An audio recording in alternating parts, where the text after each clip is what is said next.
Assalamualaikum warahmatullahi wabarakatuh.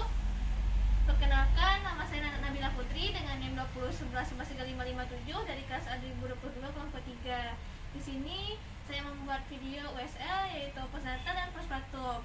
Nah, ya sebelumnya kita persiapkan alat terlebih dahulu.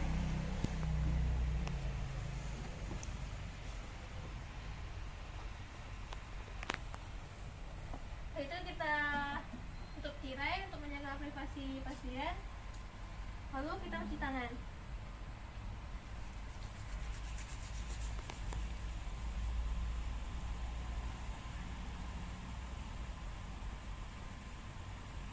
Lalu kita ke pasien. Assalamualaikum Ibu. Perkenalkan, nama saya Nabila Putri, perawat yang menjaga pada hari ini. Apakah benar dengan Ibu berumur 30 tahun? Baiklah, di sini saya ingin melakukan pemeriksaan kepada Ibu, yaitu pemeriksaan postnatal dan postpartum, yaitu pemeriksaan fisik kepada Ibu. Kurang lebih waktunya 15 menit. Apakah Ibu bersedia? Baiklah, saya tunggu sekarang ya Ibu. Nah, yang pertama kita lakukan yaitu pengecekan TTV, pemeriksaan TTV. Nah, itu yang pertama ada tekanan darah. Baik Ibu, kondisi tangannya. Saya angkat ya Ibu, bajunya sedikit.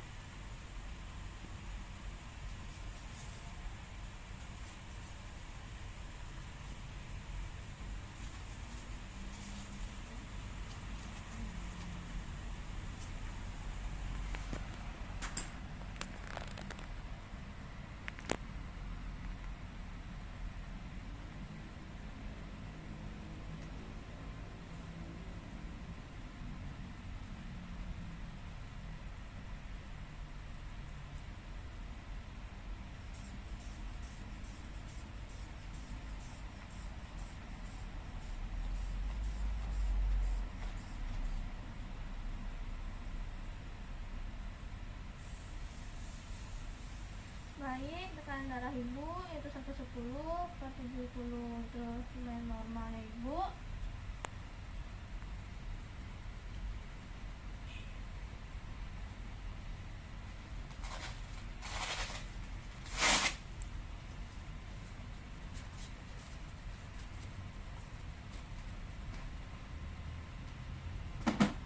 Selanjutnya kita pengecekan suhu menggunakan termometer. Kita letakkan di aksila Ibu.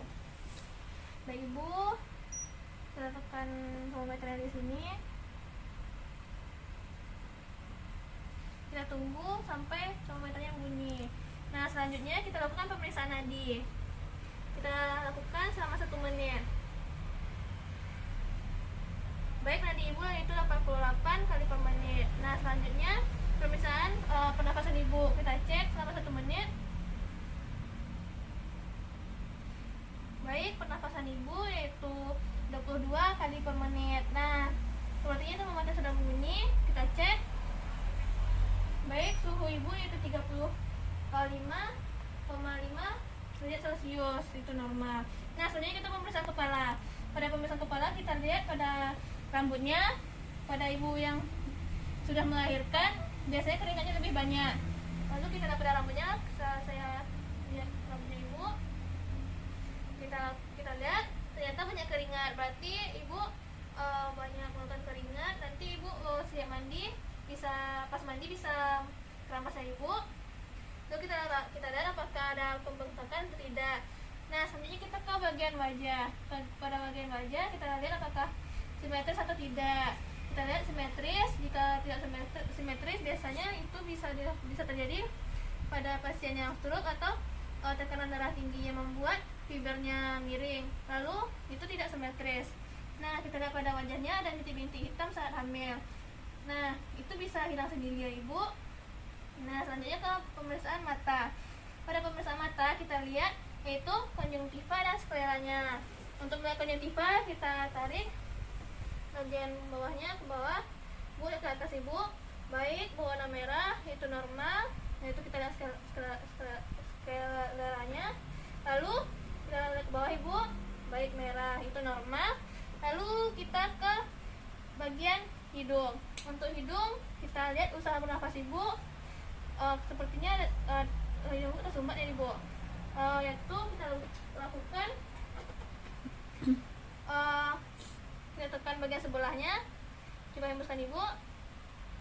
Coba lagi. Sepertinya hidung ibu tersumbat ya ibu. Kita cek terlebih dahulu. Nah, hidung ibu agak tersumbat, maka dianjurkan ibu untuk meminum air hangat ya ibu dan makan makanan yang bergizi. Nah, selanjutnya kita ke bagian mulut. Kita lihat pada mulut pasien, bibirnya tidak pucat, lalu agak kering karena ibu kurang minum, yang menyebabkan bibir ibu itu pecah-pecah. Lalu kita lihat pada bibirnya apakah ada sariawan atau tidak. Itu menyebabkan, itu bisa membuat ibu tidak nyaman. Lalu kita lihat pada bagian giginya, apakah saya boleh melihat bagian gigi ibu? Baik. Kita lihat. Lalu kita lihat pada tenggorokannya, apakah ada radang tenggorokan disebut dengan familitis. Baik, radang tenggorokannya tidak ada. Nah, selanjutnya kita ke bagian telinga. Untuk bagian telinga, kita lihat apakah telinga pasien bersih atau tidak. Baik, bersih. Nah, selanjutnya kita ke bagian leher. Untuk bagian leher, kita lakukan palpasi, perabaan, apakah ada pembesaran atau massa, apakah ada pembengkakan atau tidak pada kelenjar tiroidnya. Nah, tidak ada. Nah, selanjutnya kita pemeriksaan bagian dada. Untuk pemeriksaan bagian dada, kita lihat pada bagian payudara ibu. Untuk bagian payudaranya, kita lihat apakah payudara kanan dan kiri simetris atau tidak. Lalu kita lihat pada areolanya, lalu kita lihat bagian putingnya apakah masuk ke dalam atau tidak. Jika masuk ke dalam, itu membuat sang anak susah untuk menyusui, maka kita edukasi kepada ibu. Lalu kita lakukan perabaan. Jika sang ibu susah untuk cairannya tidak lancar keluar, lalu kita lakukan perabaan, maka di sini akan terasa pembengkakan. Jika cairan ASI ibu lancar, maka di sini akan terasa hangat dan tidak ada pembengkakan. Lakukan perabaan seperti ini. Dan kita lakukan sebelahnya juga. Bisa juga kita lakukan perabaan dengan cara menyangga seperti ini. Kita tekan-tekan seperti ini. Dan kita coba di sebelahnya lagi. Nah, selanjutnya kita lihat pada bagian ASI-nya, apakah ASI-nya keluar atau tidak, dengan cara memencet bagian areolanya, bukan putingnya. Dengan cara memencet seperti ini. Jika saya keluar, maka kita lap menggunakan tisu.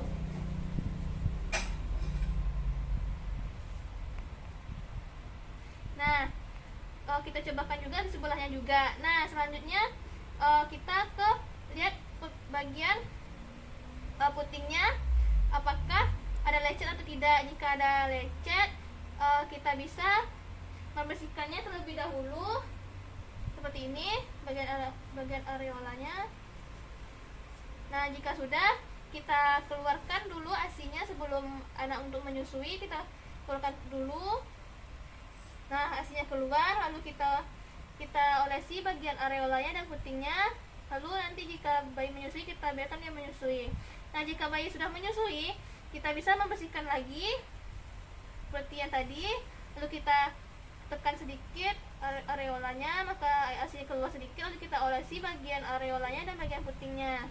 Dan biarkan kering sampai luka tersebut, lecet tersebut hilang dengan sendirinya.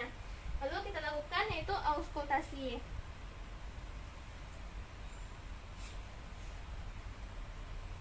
Untuk auskultasi kita lakukan yaitu kita cek menggunakan stetoskop. Kita cek pernapasan ibu. Baik, pernapasan ibu normal.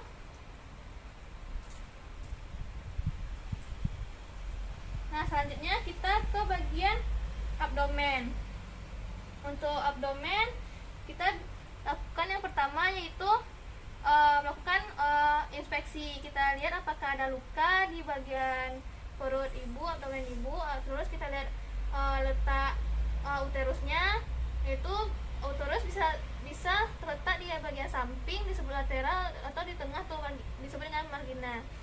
Lalu kita lihat garis hitamnya, lalu kita lihat garis-garis putihnya yang disebut dengan strike mark. Garis hitam tadi disebut dengan linea nigra atau disebut dengan linea alba. Nah, selanjutnya kita lakukan palpasi. Untuk palpasi yang pertama kita lakukan yaitu mengecek kantung kemih dengan cara kita tekan menggunakan ini nih, lalu kita tekan. Lalu jika terasa padat maka kantung kemih ibu terisi penuh, maka kita anjurkan ibu untuk BAK. Lalu jika terisi kosong maka kita lakukan tindakan selanjutnya. Kita raba, baiklah kantung kemih ibu kosong. Nah, selanjutnya kita lakukan yaitu mengukur tinggi fundus dengan cara kita misalkan ini pusatnya. Nah, dengan cara kita telusuri seperti ini, kita bawa bagian uterusnya ke tengah. Jika sudah, yang sebelah kiri kita tahan di sini, lalu tangan sebelah kanan kita letakkan di tempat kantung kemih tadi, lalu kita tahan dengan kuat. Lalu kita lakukan yaitu pengukuran antara jarak fundus dengan pusat. Kita ukur baik jaraknya yaitu 3 jari. Nah, selanjutnya yaitu pemeriksaan. Selanjutnya kita ke bagian kontraksi uterusnya. Untuk kontraksi uterusnya kita raba bagian atas uterus. Kita tahan dengan cara menggenggam. Jika terasa keras seperti batu, berarti kontraksinya itu bagus. Jika terasa lunak, maka kita lakukan mesase dengan cara seperti ini sampai kontraksinya bagus. Nah, selanjutnya kita ke pemeriksaan DRA dengan cara kita letakkan tangan kita di atas fundus ibu dengan menghadap ke atas ke arah ibu, lalu kita lakukan penekanan sedikit. Lalu kita minta ibu untuk mengangkat badannya setinggi 30 derajat. Lalu kita raba, jika terasa kosong maka kita telusuri sampai ke tulang iganya. Jika sudah terasa, kita minta ibu untuk berbaring lagi. Nah, di sini sudah sampai tulang iganya, lalu kita lakukan pengukuran menggunakan diameter. Kita ukur dari tulang iga tadi, 4 batas tadi sampai ke fundus uteri tadi. Baik didapatkan yaitu 3 cm. Lalu untuk lebarnya tadi yaitu 1 jari tangan saya yaitu 1,5 cm. Maka dapat didapatkan DRA-nya yaitu 1/2 kali 3 cm. Nah, selanjutnya jangan lupa kita mengecek isi ususnya.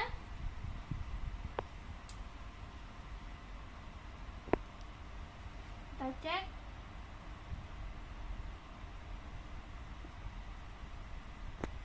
Nah, bisi ususnya tidak ada. Nah, selanjutnya kita ke bagian ekstremitas. Untuk bagian ekstremitas, kita ke ekstremitas atas. Kita lihat pada bagian tangannya apakah pucat atau tidak. Lalu kita melakukan pemeriksaan CRT dengan cara menekan. Lalu kembali. Jika kembali dengan kurang dari 3 detik berarti CRT-nya bagus. Lalu kita lakukan perabaan pada tangan ibu. Baik, terasa hangat. Lalu kita ke bagian ekstremitas bawah yaitu kaki. Nah, untuk ekstremitas bawah kita lihat pada kakinya baik tidak ada pucat, tidak ada kebiruan juga. Lalu kita lakukan pemeriksaan CRT seperti tadi. Baik, kembali dengan cepat kurang dari 3 detik. Lalu kita lakukan, yaitu human sign dengan cara kaki ibu diluruskan, lalu ditahan bagian lututnya, lalu bagian telapaknya kita dorong ke arah tubuh ibu. Terasa nyeri ibu? Nah, jika terasa nyeri, maka human sign-nya positif. Kita cobakan sebelahnya juga. Terasa nyeri bu? Nah, human sign-nya positif. Nah, selanjutnya itu refleks patella. Untuk refleks patella, kita angkat lutut ibu, lalu kita lakukan ketukan di sini. Maka kaki ibu akan bergerak atau berekstensi. Kita cobakan kaki sebelahnya juga. Nah, kakinya berekstensi dan bergerak. Nah, selanjutnya kita pemeriksaan genitalia. Untuk pemeriksaan genitalia, kita minta pasien untuk menekukkan kakinya, bisa ditekukkan kakinya ibu, keduanya seperti mau melahirkan, agak dilebarkan ibu. Lalu kita jaga privasi pasien. Nah, lalu kita letakkan parola dan handuk.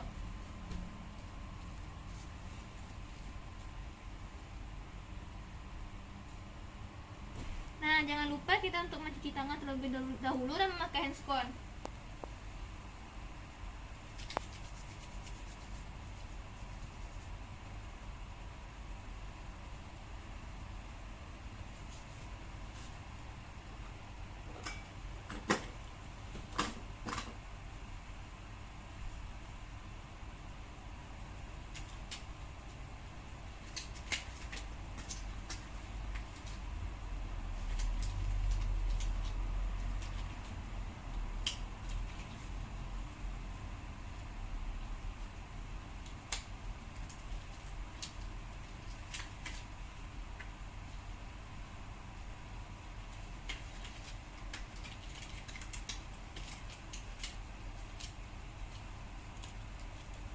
Nah, setelah itu kita letakkan bengkok.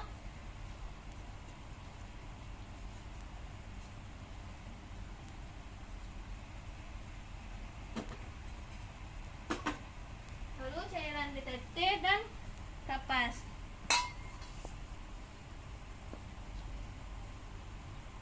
Lalu kita buka pakaian dalam ibu, permisi ya ibu.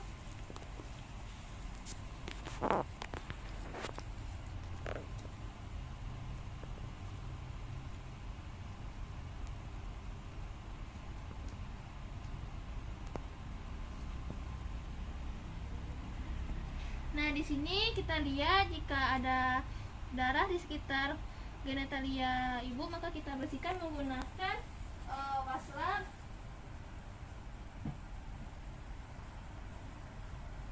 yang sudah diberi air. Kita bersihkan.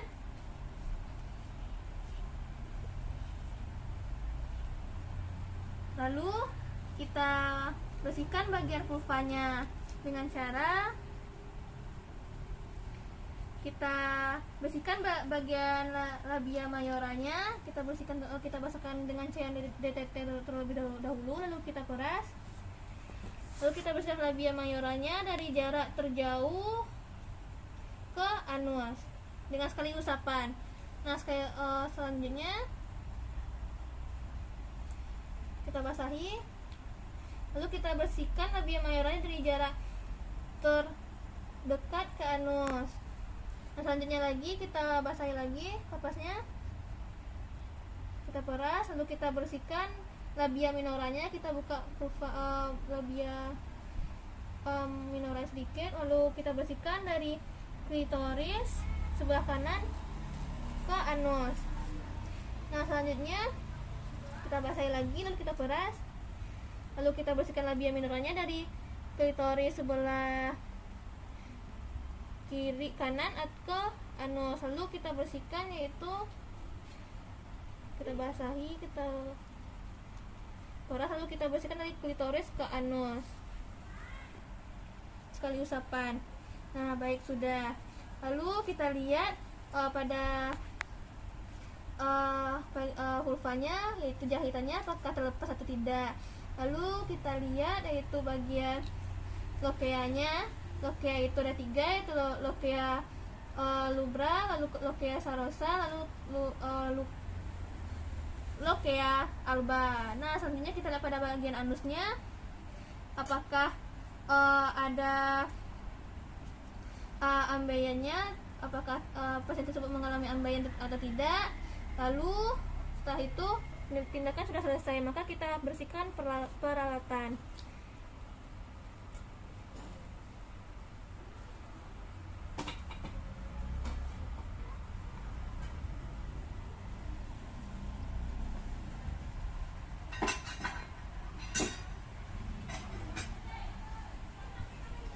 Nah, selanjutnya kita ganti pakaian dalam ibu. Baik ibu, permisi saya pakaikan pakaian dalam terlebih dahulu yang sudah diberi pembalut di dalamnya. Baik, sudah. Setelah itu kita ambil handuknya, lalu perlaknya.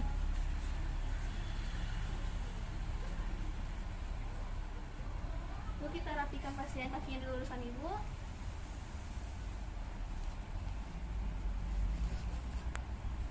Nah, setelah itu kita melepaskan sarung tangan dan cuci tangan.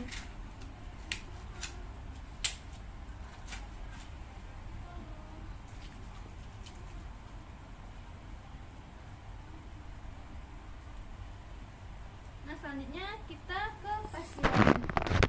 Baiklah ibu, saya sudah melakukan tindakan kepada ibu. Apakah sudah terasa nyaman ibu? Sudah. Alhamdulillah ya ibu. Kondisi ibu baik ya ibu. Lalu pemeriksaan terkendala ibu juga normal tadi. Nah, jika ibu membutuhkan bantuan saya nanti, ibu bisa memencet tombol di samping tempat tidur ibu atau memanggil saya di nurse station. Saya permisi dulu ibu. Assalamualaikum ibu. Baiklah, selanjutnya kita lakukan dokumentasi. Setelah itu tindakan sudah selesai. Baiklah, sekian video dari saya. Terlebih terkurang saya minta maaf. Wabillahi taufik wal hidayah. Assalamualaikum warahmatullahi wabarakatuh.